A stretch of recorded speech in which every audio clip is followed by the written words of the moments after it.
Subscribe कीजिए पाठ्यक्रम channel को और बेल आइकन दबाएं हमारी वीडियोस पहले देखने के लिए। हेलो गाइस, बेटा ये चैप्टर 2 क्लास 12 का पार्ट 2 है। फर्स्ट पार्ट का लिंक ऑलरेडी डिस्क्रिप्शन में दिया हुआ है, उससे पहले देख लीजिएगा, नहीं तो ये पार्ट ऐसे समझ नहीं आएगा। Thank you for your support. मुझे जो भी डाउट्स मिल रहे हैं मैं उनको सॉल्व करने की पूरी कोशिश कर रहा हूँ।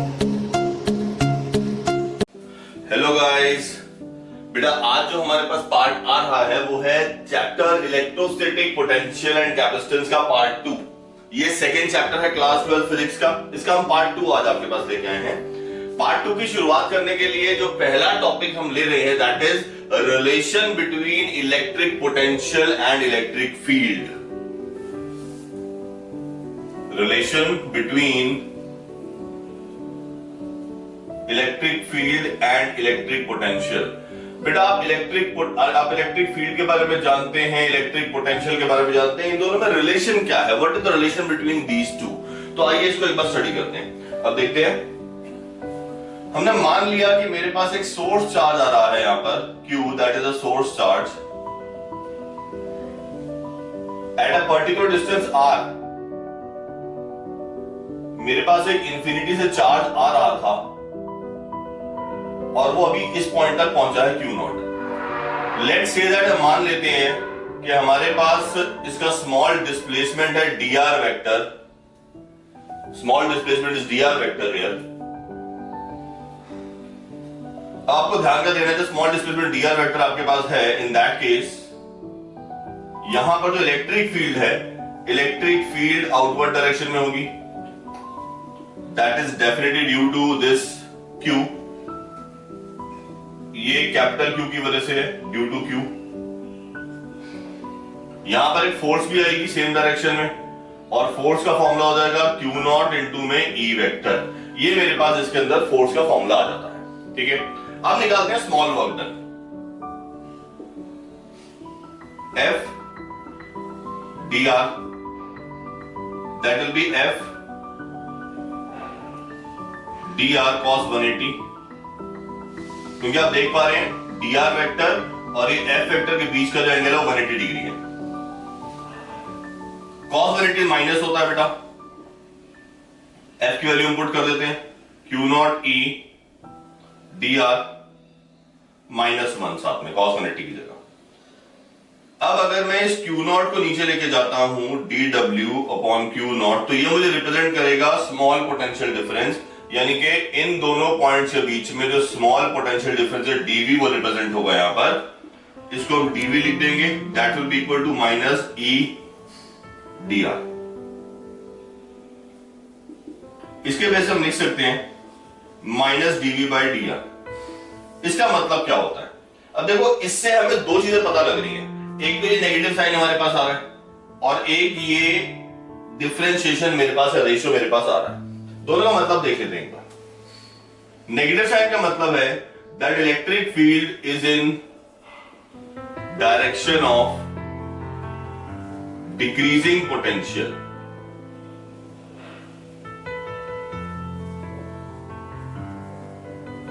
वो डिक्रीजिंग पोटेंशियल की डायरेक्शन में है, मींस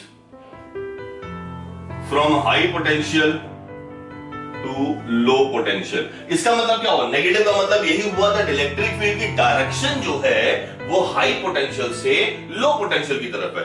अब dv बाई dr आता है मेरे पास। dv बाई dr को हम सबसे पहली बात तो कहते हैं क्या है?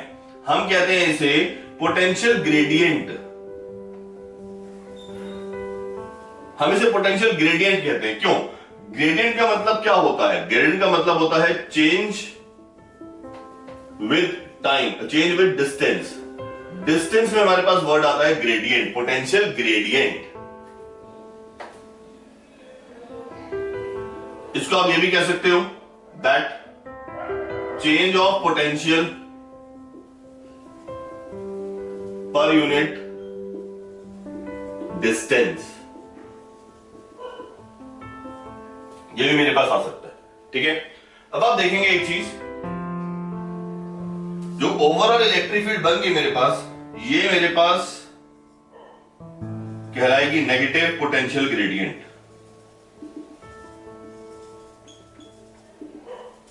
जिसमें ये जो पोटेंशियल ग्रेडियंट है, ये क्या बताता है? ये पोटेंशियल ग्रेडियंट हमें देता है मैग्नीट्यूड ऑफ इलेक्ट्रिक फील्ड, यानी ये मुझे इलेक्ट्रिक फील्ड का मैग्नीट्यूड देता है, मुझे उसकी वैल्यू देता है, ये आप ध्यान रखिएगा। तो यानी कि मेरे पास रिलेशन आ गया, नेगेटिव से मुझे डायरेक्शन मिलती है और dV/dr से मुझे क्या मिलता है इसके अंदर? हमें मिलता है इसके अंदर मैग्नीट्यूड, यानी कि स्ट्रेंथ ऑफ इलेक्ट्रिक फील्ड हमें जानने को मिलती है। तो इससे हम रिलेशन निकाल सकते हैं, ठीक है। अब देखते हैं इसको एक और तरीके से। अगर मुझे इसी रिलेशन को यूज करना हो,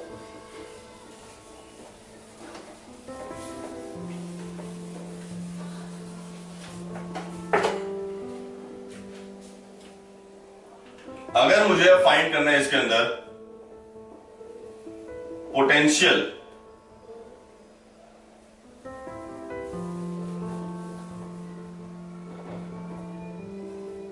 कैलकुलेटिंग लिख देते हैं यहां पर हम, calculating potential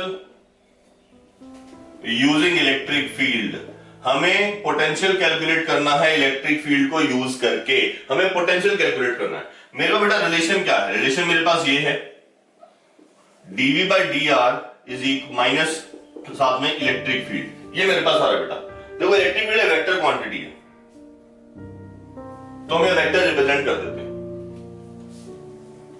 dV will be represented as E vector dr। देखिए बेटा ये जो V है, पोटेंशियल डिफरेंस मेरे पास आ रहा है, पोटेंशियल डिफरेंस एक स्केलर क्वांटिटी है, यानी कि इसकी डायरेक्शन नहीं, लेकिन इलेक्ट्रिक फील्ड एक वेक्टर क्वांटिटी है और dr जो है मेरे पास है, ये भी एक वेक्टर क्वांटिटी है, ठीक है। बट यहां पर हमें वेक्टर फॉर्म रिप्रेजेंट करना पड़ेगा, तो ये प्रोडक्ट बन जाएगा डॉट प्रोडक्ट इस तरीके से। मैं इसको इस तरीके से रिप्रेजेंट कर सकता हूं। मुझे पोटेंशियल डिफरेंस अगर फाइंड करना है तो मैं इसे इंटीग्रेट करूंगा definitely from one limit to other limit. वो लिमिट्स आपकी वैल्यू आपको बताते हैं अभी, यानी minus e dot d r integration. अगर मुझे फाइंड करना है पोटेंशियल एट अ पॉइंट, मुझे किसी एक पॉइंट पे पोटेंशियल फाइंड करना है, तो मेरे पास पोटेंशियल डिफरेंस पोटेंशियल हो जाएगा इंफिनिटी से लेकर आर तक, यानी कि जिस पॉइंट पर पोटेंशियल फाइंड करना है वो यहां पर आपके पास सॉल्व करके आ जाता है। और अगर मुझे दो पॉइंट्स के बीच में पोटेंशियल डिफरेंस फाइंड करना है, potential difference between two points, तो वो मेरे पास आ जाएगा बेटा इसके अंदर इंटीग्रेशन R1 से लेकर R2 तक E डॉट डी आर, ये मेरे पास आ जाता है इसके अंदर विद माइनस साइन। यानी कि पोटेंशियल डिफरेंस ऐसे फाइंड कर सकता हूं इसके अंदर, और पोटेंशियल इस तरीके से फाइंड कर सकते हैं। पोटेंशियल की लिमिट हो जाएगी इंफिनिटी से लेकर R तक, और पोटेंशियल डिफरेंस की लिमिट हो जाएगी R1 से लेकर R2 तक, यानी कि एक पॉइंट से लेकर दूसरे पॉइंट तक, ठीक है। तो ये आपको मैंने बताया कि हम पोटेंशियल और इलेक्ट्रिक फील्ड में रिलेशन क्या है, हम पोटेंशियल कैसे फाइंड आउट कर सकते हैं इलेक्ट्रिक फील्ड से, और इलेक्ट्रिक फील्ड कैसे फाइंड आउट कर सकते हैं पोटेंशियल डिफरेंस से। बेटा जो नेक्स्ट टॉपिक हमारे पास आता है वो है हमारे पास electric potential due to uniformly charged thin spherical shell और कंडक्टिंग स्फीयर।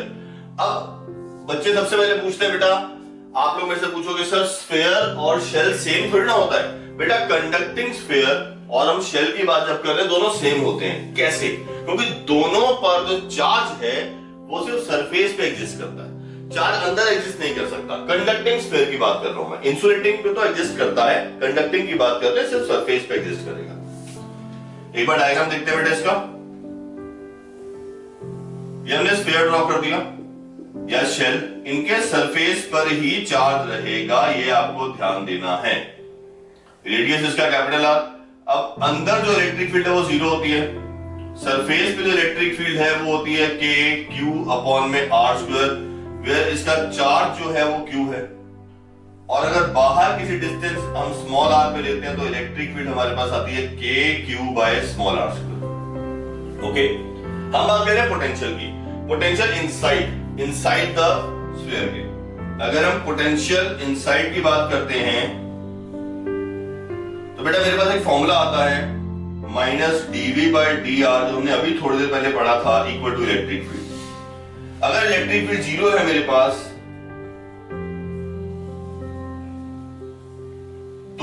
ये पोटेंशियल जो मेरे पास आ रहा है वो कांस्टेंट हो जाएगा। बट कांस्टेंट क्या सिर्फ कांस्टेंट कहना बहुत है? नहीं, हमें इसकी वैल्यू भी पता होनी चाहिए। तो इसकी वैल्यू भी फाइंड आउट करते हैं हम।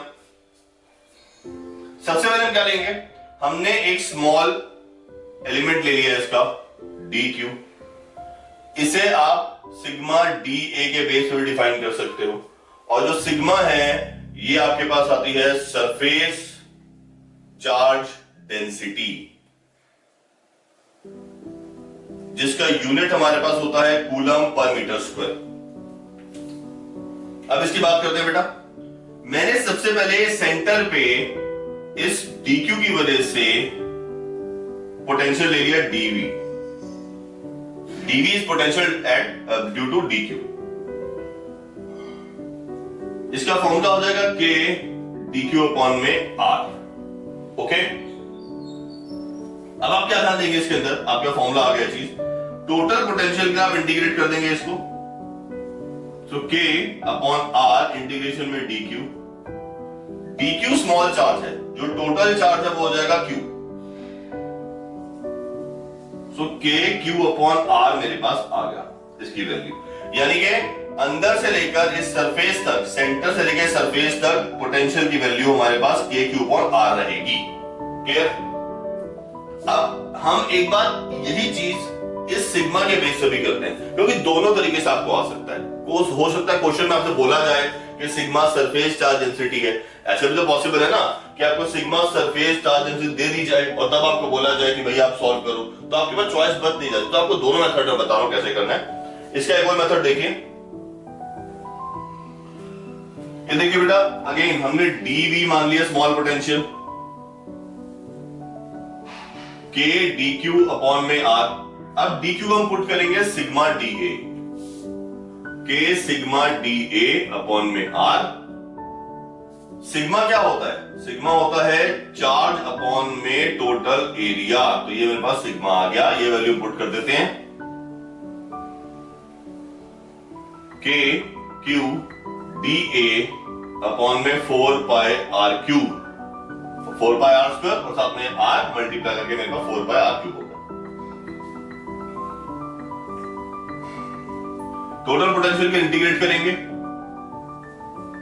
k क्यूब अपॉन 4 पाई r क्यूब तो बाहर आ गया, dA। अब dA इसका छोटा सा एलिमेंट है और dA का जो इंटीग्रेशन होगा पूरा का पूरा सरफेस एरिया होगा। तो हम यहां पुट कर देते हैं इसी चीज को, k क्यूब 4 पाई r क्यूब इंटू में 4 पाई r स्क्वायर। अब देखिए 4 पाई कैंसिल हो गया, ये r स्क्वायर क्यूब की पावर से कैंसिल हो जाएगा, मेरे पास क्या बचेगा k क्यूब बाय r। देखिए सेम फॉर्मूला आ गया। तो अब आपको इस मेथड से बोला जाए या इससे बोला जाए, आपका दोनों ही सेम रहेगा। ठीक है जी। अब बात करते हैं नेक्स्ट की, हम बात करते हैं सरफेस की। अगर हम सरफेस की बात करें तो सरफेस पे जैसे कि मैंने आपको बताया, इलेक्ट्रिक फील्ड सेंटर से लेकर, सेंटर में तो जीरो है अंदर, तो पोटेंशियल आपके पास सेंटर से लेकर सरफेस पे, पोटेंशियल सेंटर से लेकर सरफेस पे ये कांस्टेंट हो जाएगा। तो सरफेस पे भी पोटेंशियल आता है k क्यूब बाय r। ठीक है जी। अब बात करते हैं आउटसाइड द सरफेस की। आउटसाइड हम बात करें एनी पॉइंट पे, किसी पॉइंट पे बात कर सकते हैं। तो देखो उसके दो तरीके हैं। एक तो सिंपल तरीका है कि आप इस r की जगह स्मॉल r लिख दीजिए, आपका वैसे ही सॉल्व हो जाएगा। तो हम यहां पर सॉल्व कर देते हैं बेटा। v outside is equal to k q by r, ये आउटसाइड की बात हो रही है। इसका एक और मेथड है जो हमने फॉर्मूला भी पढ़ा था। क्या फॉर्मूला क्या पढ़ा था? ये फॉर्मूला याद आया आपको? ये बेटा याद आ रहा है फॉर्मूला? हाँ जी, हाँ बिल्कुल सही। तो ये आपका फॉर्मूला आ रहा है इसके अंदर। अब देखो इस फॉर्मूला के लिए हम मान लेते हैं कि यहां से कोई एक रैंडम डिस्टेंस है x, और उस रैंडम डिस्टेंस पे इलेक्ट्रिक फील्ड वो है k q by x square. अब हम इंफिनिटी से पॉइंट पे लेके जा रहे हैं, इंफिनिटी से इस पॉइंट पे लेके आ रहे हैं, मतलब फ्रॉम इंफिनिटी हम इस पॉइंट पे कोई चार्ज लेके आ रहे हैं। तो हमें पोटेंशियल निकालना है। ठीक है, पोटेंशियल का हमारे पास क्या फॉर्मूला आ रहा था बेटा जी?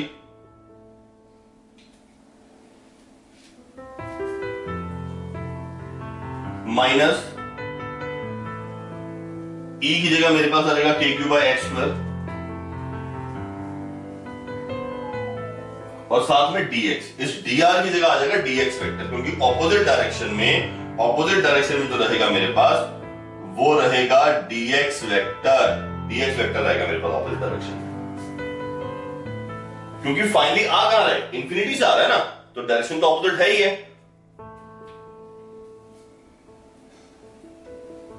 अब देखिए ये dx मेरे पास आ गया सॉल्व करके। माइनस साइन तो आपको पता ही है, हमने ऑलरेडी लगा ही रखा है इसके अंदर, माइनस साइन तो ऑलरेडी हमारे पास आ ही रहा है। अब इसको हम सॉल्व करते हैं बेटा इंटीग्रेशन को। इंटीग्रेशन में लिमिट हो जाएगी आपके पास माइनस के Q upon x square dx infinity से लेकर स्मॉल आर तक। इसको जब आप सॉल्व करेंगे आपको क्या मिलेगी वैल्यू? के Q common 1 upon x square का इंटीग्रेशन माइनस 1 अपॉन एक्स हो जाएगा इंफिनिटी से लेकर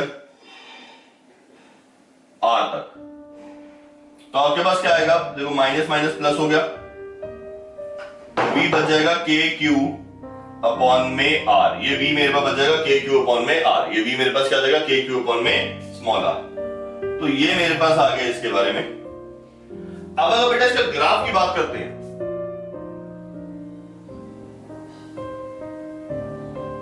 वी आर,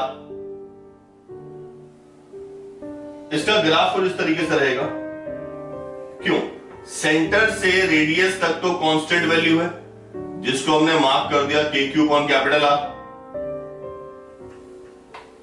ठीक है, और उसके बाद जो पोटेंशियल है वो इनवर्सली प्रोपोर्शनल टू आर है। देखिए अब यहां पर इसके अंदर इनवर्सली प्रोपोर्शनल टू आर मेरे पास आ रहा है। तो इस ग्राफ की शेप क्या हो गई? ये हो गया हाइपरबोला ग्राफ। शेप है इसकी hyperbola.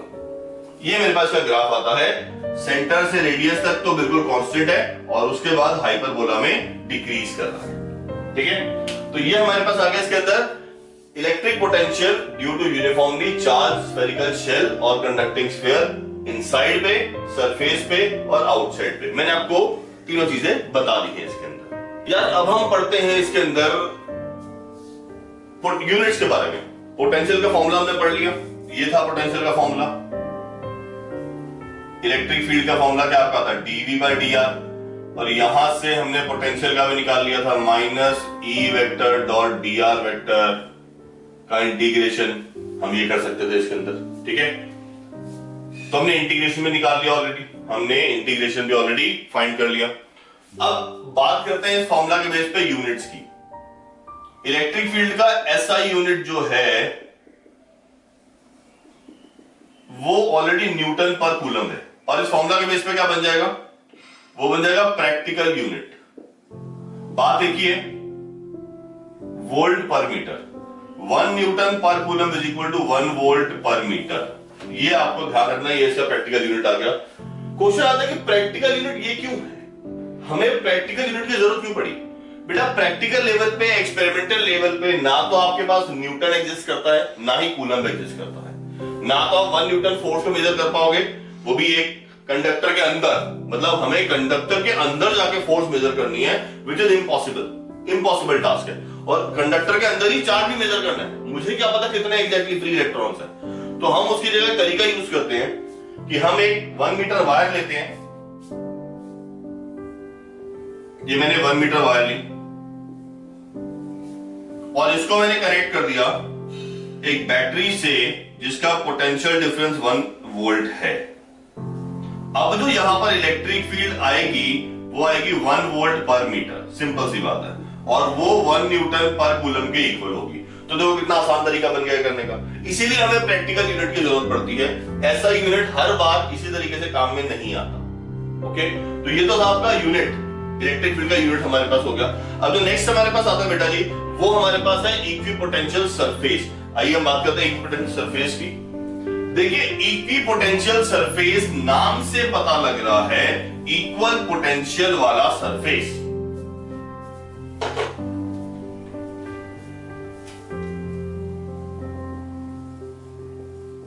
Equipotential surface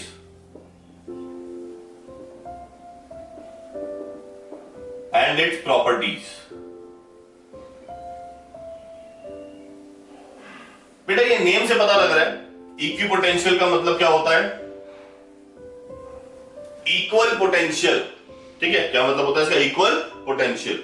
equipotential surface है क्या बेटा, एक ऐसा सरफेस जो कि डेफिनेटली इमेजिनरी होता है। Electric field lines, Gaussian surface, equipotential surface, तीनों के तीनों इमेजिनरी हैं। तीनों में ही आपस में कोई भी उनकी प्रैक्टिकल एग्जिस्टेंस है, एक्सपेरिमेंटल वेरिफिकेशन नहीं है, सिर्फ इनकी मैथमेटिकल वेरिफिकेशन है। और इनको हम एज्यूम करते हैं ताकि हम अपने इलेक्ट्रिक फील्ड के कंसेप्ट को ज्यादा अच्छे से समझ पाए। तो आइए अब इसके जरिए भी समझने की कोशिश करते हैं इलेक्ट्रिक फील्ड को। पहले आता है इक्विपोटेंशियल। एक चार्ज के आसपास, फॉर एग्जांपल मेरे पास एक चार्ज है, ये मेरी जो मुट्ठी है ये चार्ज बन गई। अब इसके आसपास मैंने पॉइंट्स ले लिए, इन पॉइंट्स पे पोटेंशियल सेम है, ये मैंने अलग अलग पॉइंट्स ले लिए।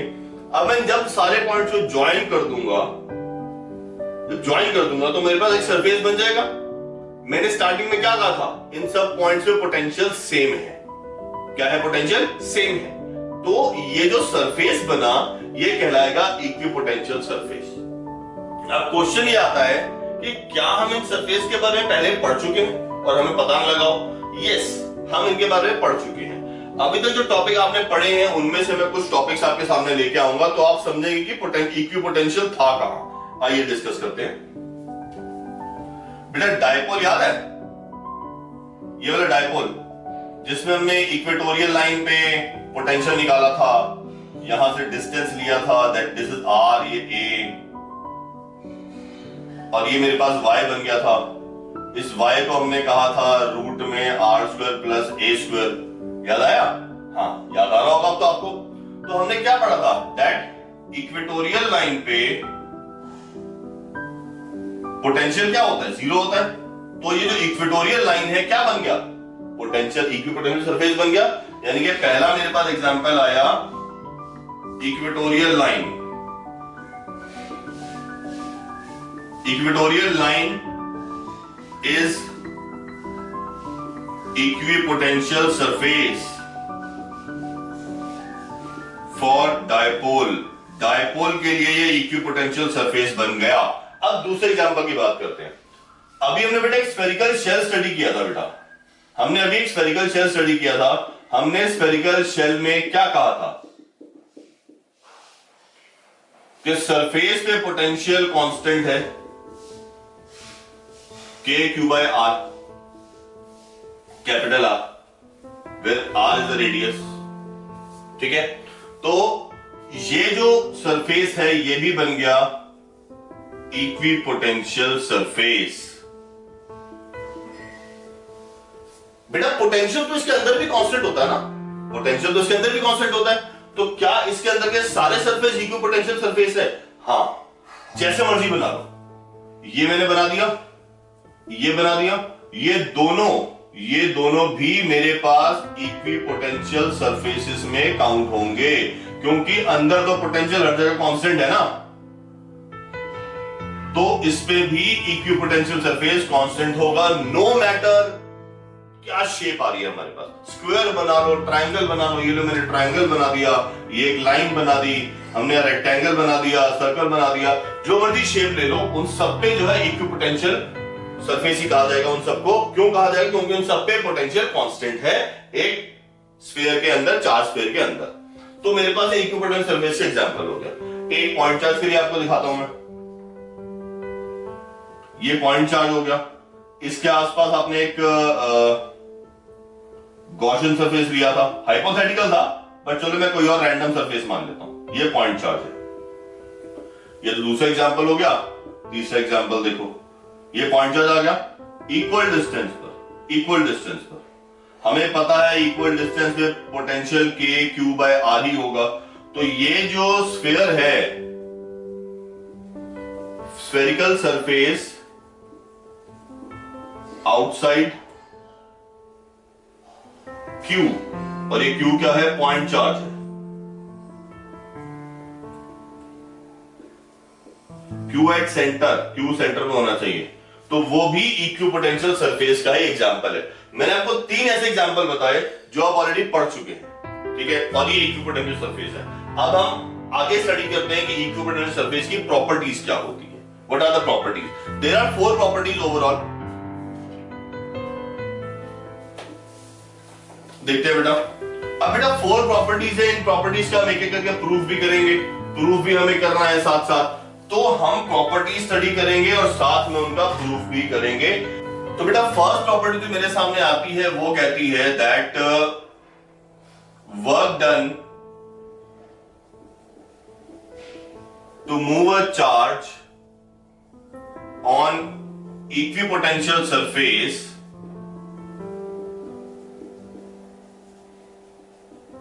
इज 0। यानी कि अगर हमें इक्विपोटेंशियल सरफेस पे कोई चार्ज मूव करना है तो वर्क डन 0 है। देखते हैं कैसे। बेटा ये मेरे पास इक्विपोटेंशियल सरफेस आ गया। अगर मुझे इस पॉइंट से इस पॉइंट तक जाना है तो सबसे पहले तो पोटेंशियल डिफरेंस यानी कि डेल्टा वी 0 हो जाएगा, क्योंकि इक्विपोटेंशियल सरफेस है। यहां से हम एक चार्ज को लेके जा रहे हैं Q को।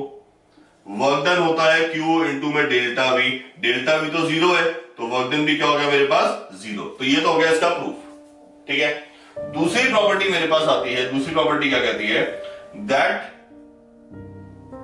Electric field lines are normal to the equipotential surface.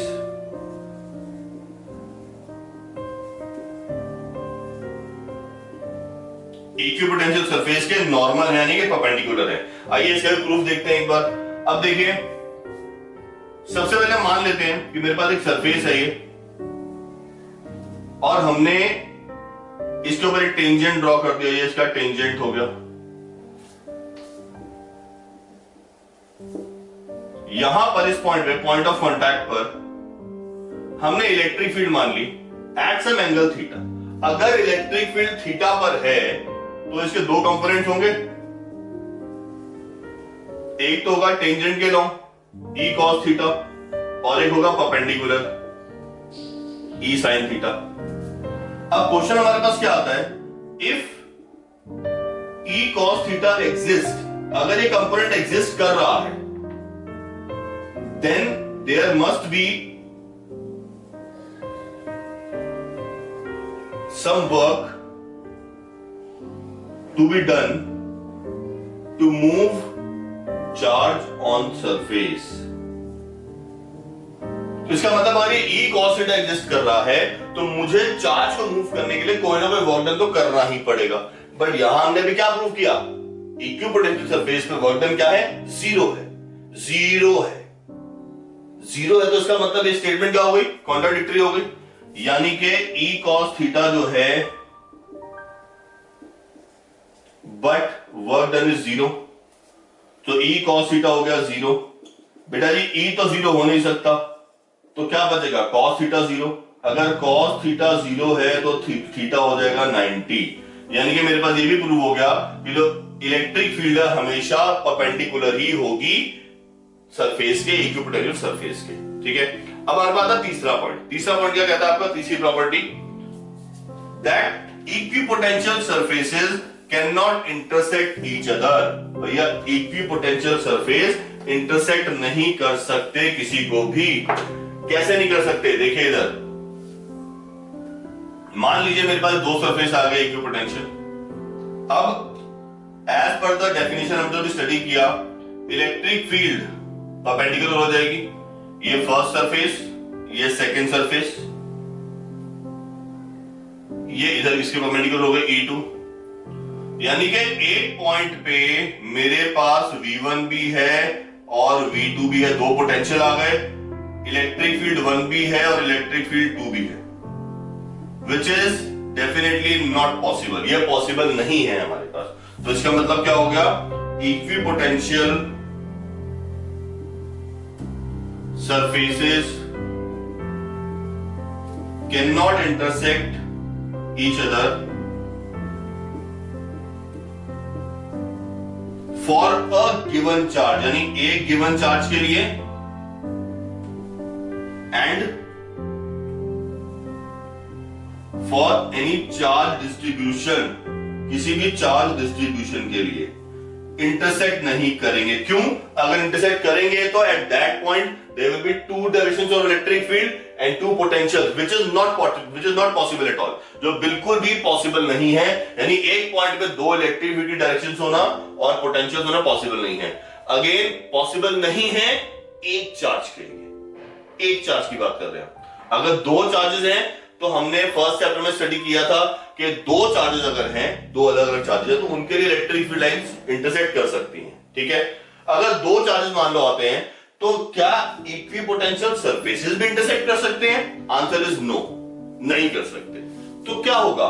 Electric field line तो इंटरसेक्ट कर रही है, ठीक है ना। मान लो अगर दो चार्जेस हैं, दो चार्ज मेरे पास आ रहे हैं, तो अगर दो चार्जेस है, if two charges we have, ये जो है इक्विपोटेंशियल सरफेस है फर्स्ट चार्ज की वजह से और ये सेकंड चार्ज की वजह से, दोनों अलग अलग इलेक्ट्रिक फील्ड है।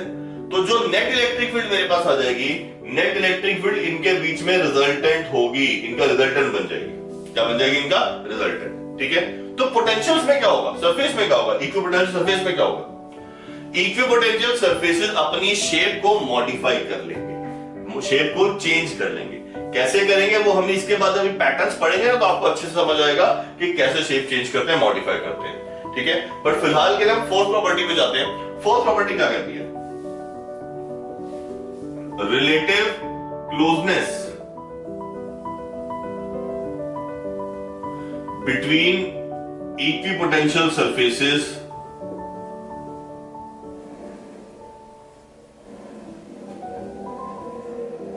gives the strength of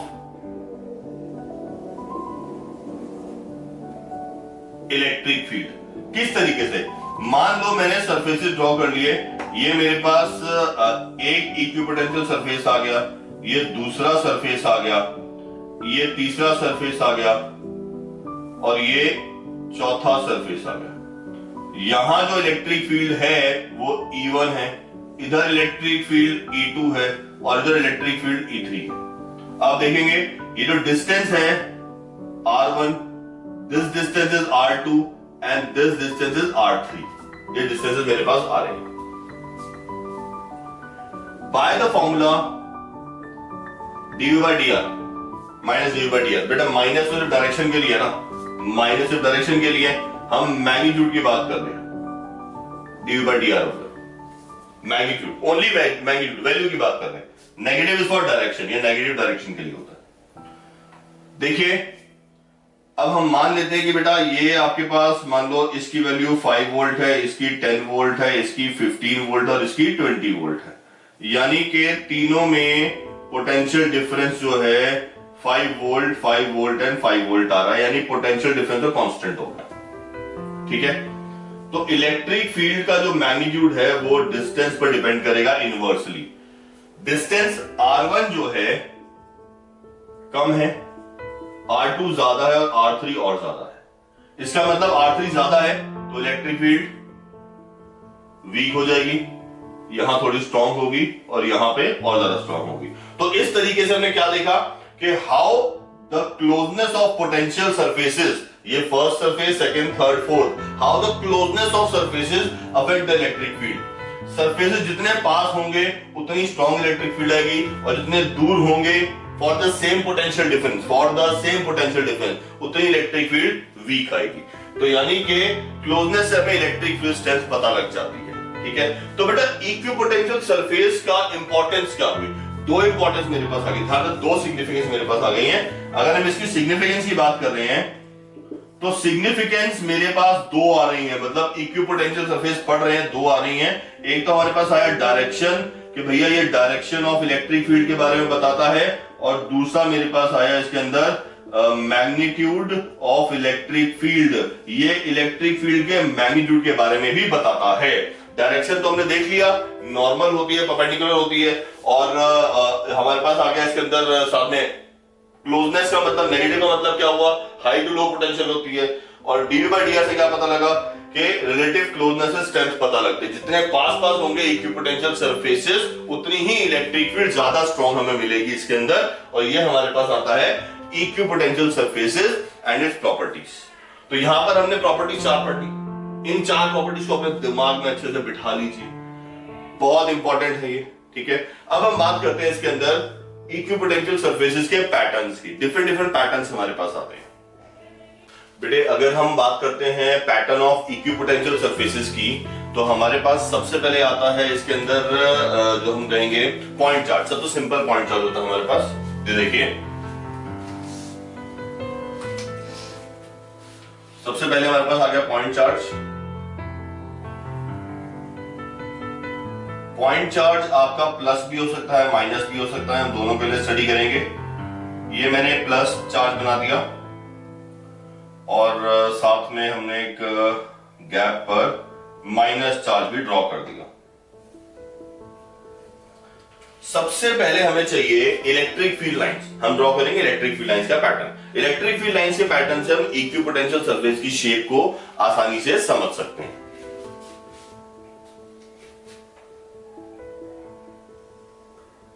this is the electric field lines. ये हम इलेक्ट्रिक फील्ड लाइन का पैटर्न ड्रॉ कर रहे हैं।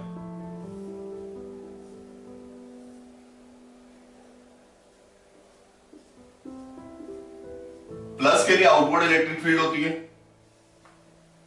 नेगेटिव के लिए भी सेम पैटर्न रहेगा, बट इलेक्ट्रिक फील्ड की डायरेक्शन इनवर्ड्स होगी, अंदर की तरफ होगी। अब देखिए, चार्ज के पास वाले एरिया में, इस पास वाले एरिया में इलेक्ट्रिक फील्ड स्ट्रांग है और दूर इलेक्ट्रिक फील्ड वीक है। तो यहां जो इक्विपोटेंशियल सरफेस बनेंगे उनके बीच में डिस्टेंस कम होगा और इधर डिस्टेंस ज्यादा होगा। एक बार देखते हैं बेटा, ये देखिए इक्विपोटेंशियल सरफेस ड्रॉ कर रहे हैं यहां पर।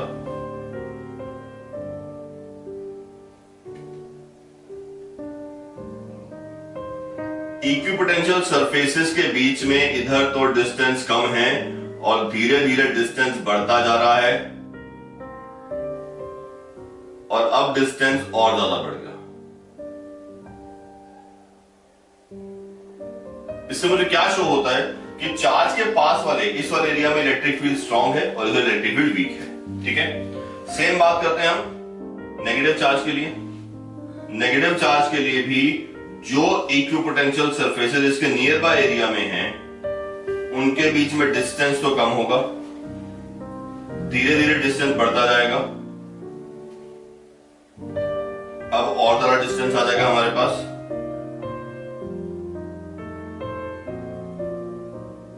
और अब फाइनली हम बनाएंगे और ज्यादा डिस्टेंस के साथ इक्विपोटेंशियल सरफेस।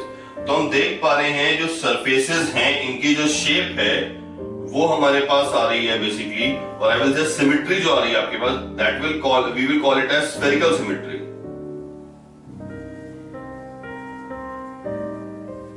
इसको स्फेरिकल सिमेट्री कहा जाता है। क्या कहा जाता है? Spherical symmetry, like a ball, ठीक है, लाइक अ बॉल। एक पॉइंट है, उसके आसपास बहुत सारी बॉल्स हैं कंसेंट्रिक। ये पैटर्न आपके पास आता है इसके अंदर, क्लियर। देखिए नेक्स्ट जो आपके पास आती है कॉन्फ़िगरेशन, वो आपके पास आती है that is for two charges के लिए, dipole and like charges. Dipole क्या होते हैं? अनलाइक चार्जेस होते हैं। डाइपोल, इलेक्ट्रिक डाइपोल क्या है? अनलाइक चार्जेस है। एक नेगेटिव है, एक पॉजिटिव है। बट अगर हम बात करें लाइक चार्जेस की, पॉजिटिव पॉजिटिव, नेगेटिव नेगेटिव, हम दोनों के बारे में स्टडी करेंगे, ठीक है। सबसे पहले लेते हैं डाइपोल। डाइपोल की बात करते हैं हम। अगेन चार्जेस ड्रॉ कर लेते हैं डाइपोल के लिए। एक प्लस चार्ज और एक माइनस चार्ज। अब इनका इलेक्ट्रिक फील्ड लाइंस का पैटर्न ड्रॉ करेंगे। देखिएगा ध्यान से, बहुत इजी है ड्रॉ करने इनका पैटर्न। बच्चों को अक्सर टफ लगता है ड्रॉ करना और वो गलती कर देते हैं, बट नहीं, इसमें कोई गलती होने की गुंजाइश नहीं होती अगर आप इस तरीके से इस्तेमाल करते हैं। ये बहुत ही आसान तरीका है। सबसे पहले मैंने यहां पर एक लाइंस बना ली इस तरीके से, छोटी छोटी। अब पॉजिटिव से हम ज्वाइन करते रहेंगे। ये देखिए,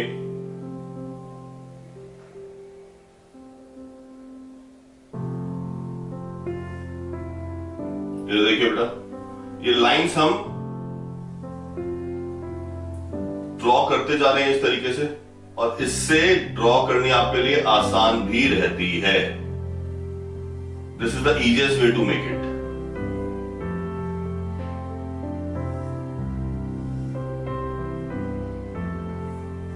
डायरेक्शन बना देंगे आप। ये तो बन गया इलेक्ट्रिक फील्ड लाइंस का पैटर्न। आप देख पा रहे हैं कि ये सारी इलेक्ट्रिक फील्ड लाइंस इस तरफ अंदर की तरफ एक दूसरे की तरफ अट्रैक्ट हो गई हैं। ठीक है, मतलब इस बीच वाले एरिया में कंसंट्रेट हो गई हैं। तो हम देख सकते हैं यहां पर हमारे पास इस पॉइंट पे आ जाएगी वीक इलेक्ट्रिक फील्ड, इधर भी वीक इलेक्ट्रिक फील्ड है और इधर आ जाएगी स्ट्रॉन्ग इलेक्ट्रिक फील्ड। अब हमें पता है जहां इलेक्ट्रिक फील्ड स्ट्रॉन्ग है वहां हमें क्या करना है, इक्विपोटेंशियल सरफेस के बीच का डिस्टेंस कम रखना है और वीक में सरफेसेस के बीच का डिस्टेंस ज्यादा रखना है। अब देखते हैं बेटा, ये मैं रब कर देता हूं ताकि मुझे सरफेस बनाने में आसानी हो। ये देखिए, तो हम यहां डिस्टेंस कम रख के चल रहे हैं और दूसरी तरफ डिस्टेंस बढ़ाते जा रहे हैं।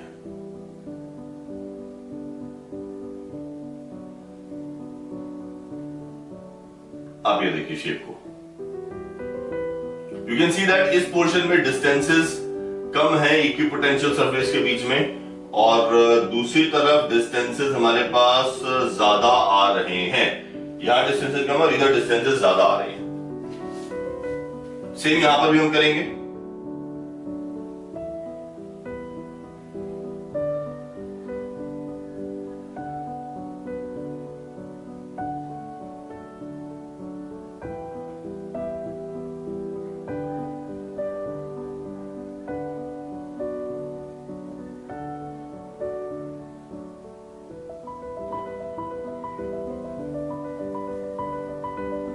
ये देखिए, आप देख सकते हैं यहां पर डिस्टेंसेस कम है और इस तरफ हमने जहां पर वीक इलेक्ट्रिक फील्ड थी वहां पर इक्विपोटेंशियल सरफेस के बीच में डिस्टेंसेस ज्यादा रखे हैं। ये जो इलेक्ट्रिक फील्ड में हो रहा है इसे हम कहते हैं लॉन्गिट्यूडिनल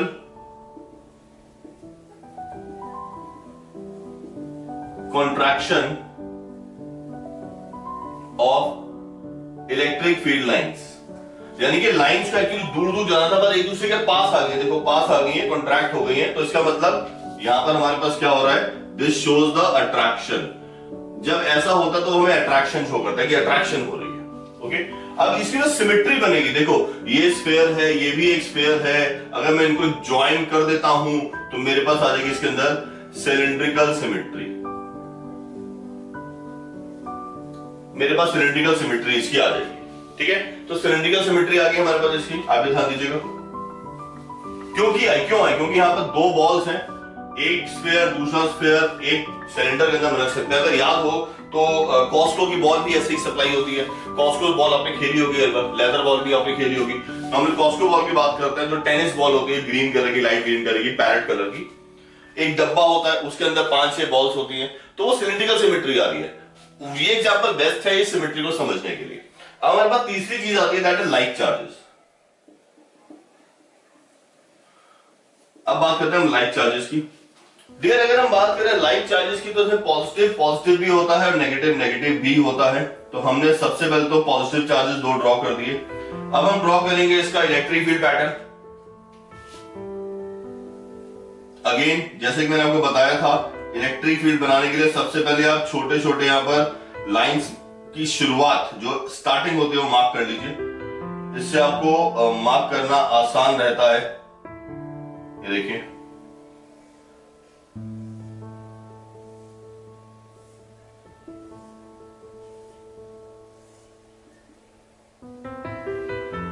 कितना आसानी से हमारे पास ये पैटर्न बन रहा है। इन लाइंस को भी हम रिपल्शन का कर्व प्रोवाइड कर देंगे।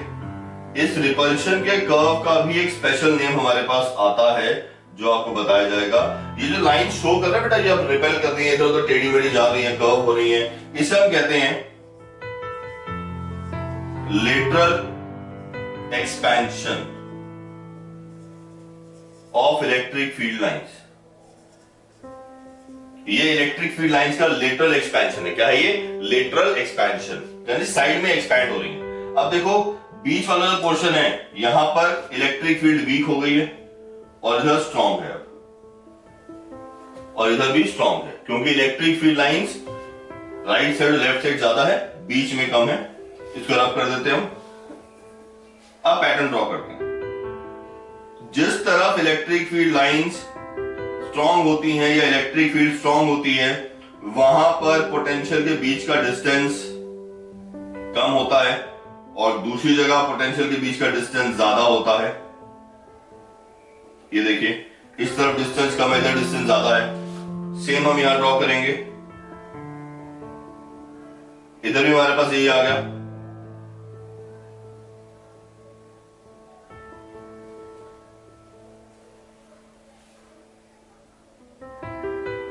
अब आप देखेंगे यहां पर किस तरीके से शेप मॉडिफाई होती है। ये electric potential equipotential surface draw हुआ, मॉडिफाइड। तो यानी कि इस तरफ क्या इंटरेक्शन हुआ कि यहां पर बीच में इक्विपोटेंशियल सरफेसेस आए नहीं, मतलब बहुत बिल्कुल पास थे, बिल्कुल पास पास आ रहे हैं, ठीक है, बिल्कुल पास पास है, ताकि यानी कि स्ट्रॉन्ग इलेक्ट्रिक फील्ड यहां पर आ रही है। और इधर इक्विपोटेंशियल सरफेस ने अपनी शेप को मॉडिफाई कर लिया दो चार्जेस के लिए। सेम आपका होता है, सेम आपका होता है नेगेटिव चार्जेस के लिए। नेगेटिव चार्ज के लिए डिफरेंस क्या आएगा?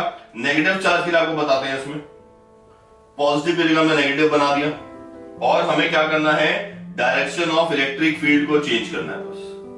बस डायरेक्शन ऑफ इलेक्ट्रिक फील्ड को इन्वर्ट कर देना है आउटवर्ड की जगह। तो हम वो चेंज करते जा रहे हैं और आप देखेंगे आपको पैटर्न मिल जाएगा इसके अंदर नेगेटिव चार्जेस के लिए। तो ये मैंने यहां पर इन्वर्ट कर दिया, इधर भी सब लाइन पे करना, ध्यान दीजिएगा सभी लाइन से हम कर रहे हैं चेंजेस। इसकी अगर सिमेट्री की बात करें तो सिमेट्री जो है इसकी सेम यहीं पर है। ये भी बॉल और बॉल आ गए हमारे पास, स्फीयर एंड स्फीयर, वही सेम कॉस्को बॉल वाले एग्जांपल से हम इसको भी कह देंगे। ये भी हमारे पास सिलेंड्रिकल सिमेट्री है, ये भी सेम सिलेंड्रिकल सिमेट्री हमारे पास होगी, यानी दोनों की सिलेंड्रिकल सिमेट्री आ जाती है और इसके आते हैं हमारे पास स्फेरिकल सिमेट्री। तो ये तो हो गया तीन के बारे में। अब नेक्स्ट आपके पास आता है इसी के अंदर ही, वो आपके पास आएगा that is for the line charge. Line charge याद है आप लोगों ने किया था?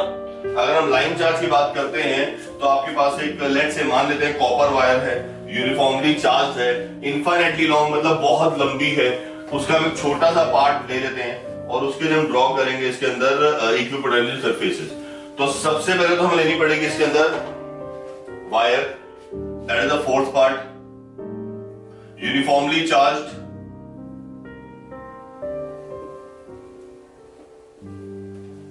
Linear conductor. डेफिनेट सी बात है, इनफाइनाइट होता है, तो हमने यहां पर ड्रॉ कर दिया कंडक्टर। ये देखिए वायर हमने ड्रॉ कर दी।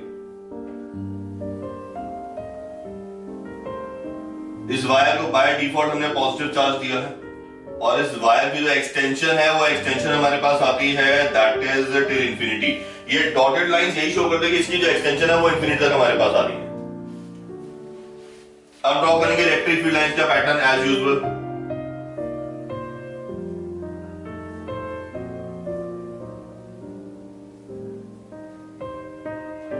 नीचे भी ड्रॉ कर देते हैं।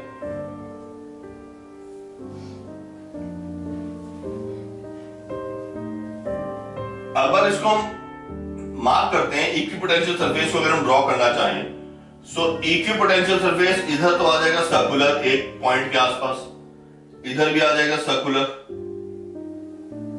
लेकिन जब मैं इनको ज्वाइन करूंगा तो मुझे क्या मिल रहा है? बिल्कुल सही समझ पा रहे हैं, मुझे मिल रहा है सिलेंड्रिकल शेप। ठीक है, इस तरीके से मैं और भी ज्यादा इक्विपोटेंशियल्स बना सकता हूं। कैसे? जैसे कि मैंने एक और सर्कल ड्रॉ कर दिया, देन हमने एक और सिलेंड्रिकल शेप दे दी। ये देखिए, we are able to make the surfaces, और ये भी हमारे पास क्या आ गया? इसकी भी आ रही है cylindrical symmetry.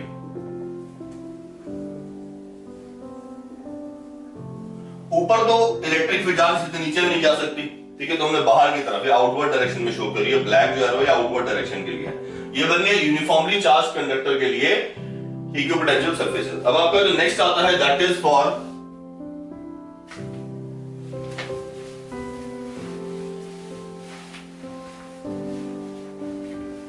Plane charge sheet. Definitely uniformly charge है हमारे पास, यूनिफॉर्मली चार्ज शीट से हम लेते हैं। इसके अंदर हमने एक शीट ड्रॉ करी। इस शीट को आप दो तरीके से रिप्रेजेंट कर सकते हैं, एक तो इस तरीके से, और एक साइडवेज इस तरीके से। अब मान लो इसका चार्ज मेरे पास पॉजिटिव है, इसका चार्ज भी पॉजिटिव है, दोनों सेम ही चीज है, ठीक है। यहां से हम इलेक्ट्रिक फील्ड लाइन ड्रॉ करेंगे, तो इलेक्ट्रिक फील्ड का पैटर्न हमारे पास इस तरफ आ गया, यहां भी इलेक्ट्रिक फील्ड का पैटर्न हमारे पास ड्रॉ हो जाता है, इधर भी हमने सेम पैटर्न ड्रॉ कर दिया।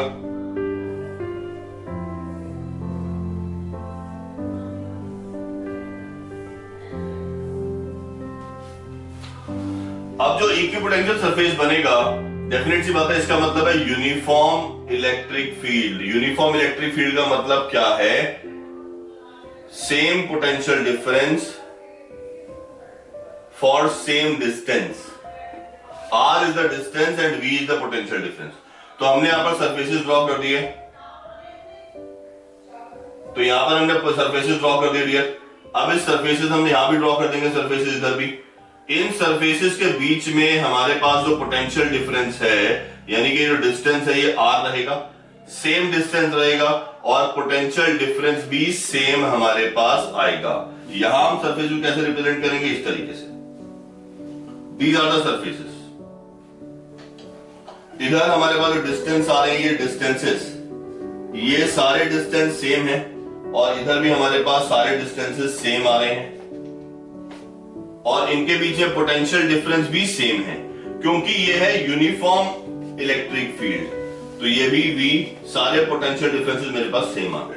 ये दोनों पैटर्न हो सकते हैं हमारे पास, इसके लिए पैटर्न ऑफ इक्विपोटेंशियल सरफेसेस जो हमारे पास आ रहा है। इसकी बेटा इंपॉर्टेंस तो हम लोग ऑलरेडी आपको बता चुके हैं। इंपॉर्टेंस क्या, सिग्निफिकेंस क्या है? सिग्निफिकेंस में दो चीज आती है, एक तो डायरेक्शन आप देख पा रहे हो, इलेक्ट्रिक फील्ड की डायरेक्शन पता लग जाती है। दूसरा हमें पता लग जाता है इसके अंदर कि इलेक्ट्रिक फील्ड की स्ट्रेंथ क्या है। जैसे मुझे पता लग गया कि यहाँ पर इस कंडक्टर के आसपास स्ट्रॉन्ग होगी, दूर में वीक होगी।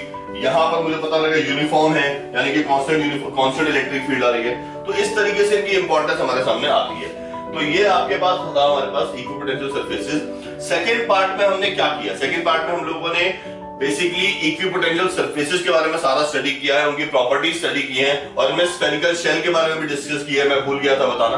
तो स्फेरिकल शेल के बारे में डिस्कस किया है, इक्विपोटेंशियल सरफेसेस डिस्कस किए हैं हमने, ठीक है बेटा। इसको देखिएगा, जो भी आपके डाउट्स है प्लीज नीचे कमेंट्स में शेयर कीजिए, या बेटर इज दैट आप मेरे व्हाट्सएप पे रिप्लाई करेंगे तो ज्यादा बेहतर रहेगा।